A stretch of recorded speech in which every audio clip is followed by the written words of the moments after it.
Good morning or good afternoon, wherever you may be, or good evening or good night. This is Jen at JensArtyInclinations, a place to create, share and play. Hello everyone, it's December the 7th, which means it's the fourth official day of Dephemerember, which is a cross between December and Ephemera, that is hosted by Luise Heinzl over at Luise Heinzl YouTube and Barbara over at 49 Dragonflies YouTube. Their links are below. Go and check out these ladies. They are honestly two of the most creative people around, I believe. Anyhow, today's prompt is clocks, in case you hadn't noticed from what I'm doing here, and wings. So, look, I just went pretty straightforward. I just put wings on clocks. So what I did was I stamped out on calico some little clocks because I had this cute little clock stamp, and then I fussy cut out that stamp. Now this calico is quite stiff, so that means that I didn't really have to worry about the edging and so forth. I mean, I'd have loved to have done a very carefully frayed edge around it, and you could do that. What you could do is do your clock. If you can sew around the actual edge of the clock, then you cut it wider, then you'll be able to fray right up to the clock. But truly, when I was doing this, I didn't have my mojo. So I just kind of went as simple as I could go, and there are all my little cutout clocks. So bear with me, come along for the ride, see how you go. What I ended up doing, the easiest thing that came into my head was just to do some covered paper clips, so some little hidden paper clips. What I started out to do and what I finished doing, it just got more and more simple as I went along, which is fine, right?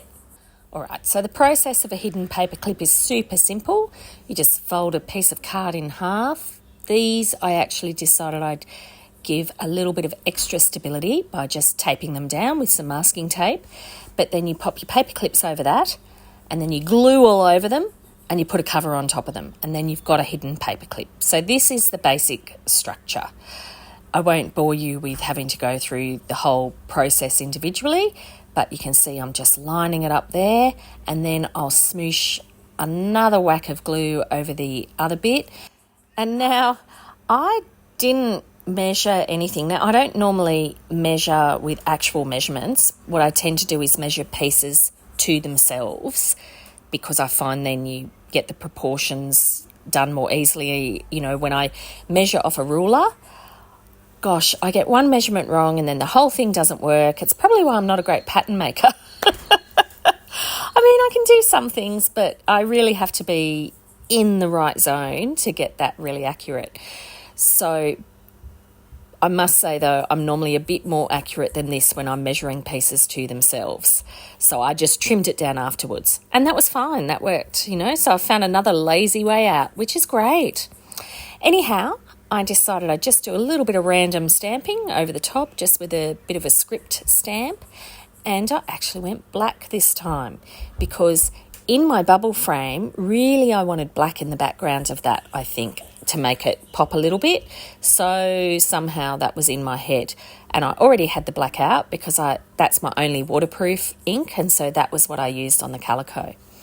So then I just dressed it up. See, I had a regular old butterfly that I die cut out, and I thought it's about time I use these die cuts that I cut out.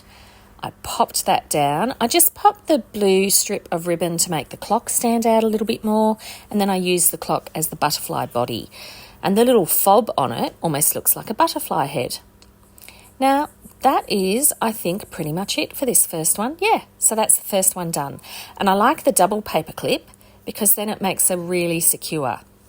Now, this is where it started to get complicated. I had these really cute little mini paper clips, but they're too tight, and so they actually, I'll be honest, they didn't work as well as what I really wanted them to. However, I found a way around it, so, all good. But same process, I just did them all together, and then you'll see in a moment I just snipped between them. Now, I didn't mind really seeing the paperclip impression underneath on these either, because I wanted it to be a little bit obvious that they were little paper clips, not just, so that people weren't confused when they saw them. However, we'll work on it. So just snipping them all up, inking around the edges, doing the whole normal thing. Now the next one, I cut the butterfly in half just to put it out at the edge a little bit more, and I liked the idea of this going over the paperclip. Again, just pop my little clock inside. So that's pretty similar to the first one. I didn't do the little blue ribbon behind it because it was only a little teeny piece. So it got more fiddly, but it did get easier.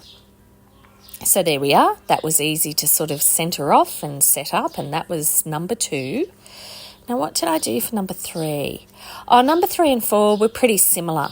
So you'll kind of see them together, still doing more stamping in the background. So this one, I separated the actual wings. That's Kerry and Rennie and Mum over at Witchcraft You Do, by the way. And yes, Kerry, if you're watching, that is one of your DigiKit printables. I love how your butterflies, you can do them front and back. It's fabulous. So this was great because even though the wings were poking out, just like the die cut, you could see it on both sides and it worked both ways. All right, so these 2, I did them with circles. I just did a regular old butterfly, just, coffee dyed the back a little bit. So it's really a one-sided paper clip, and stuck that down with the clock in the middle. So, there's number 1. And then on the second one, I actually put the paper clip going sideways because I thought, a side pocket. Now at this stage, I didn't know that these little mini paper clips weren't actually were too tight. So, they were quite hard to clip on to anything. So I'm still going away merrily here. However, I just used my bone folder to ease them out a little bit. But look, they all look really cute in the end. There they all are. And a couple of circle ones, a couple of little mini ones, and then a nice big double one. So a few varieties, gave me lots of ideas for the future. And because they didn't clip well, the things that they're all clipped onto in this book, you can remove the paper clips, but the little pieces are actually stuck down on the background. Look, it all works. It's fine. There's official day 4 done. Clocks and wings. I'd love it if you could leave me a comment below. Hit the like button if you enjoyed what you saw today. And of course, please subscribe if you haven't already. I will see you next time. And in the meantime, keep creating. Enjoy.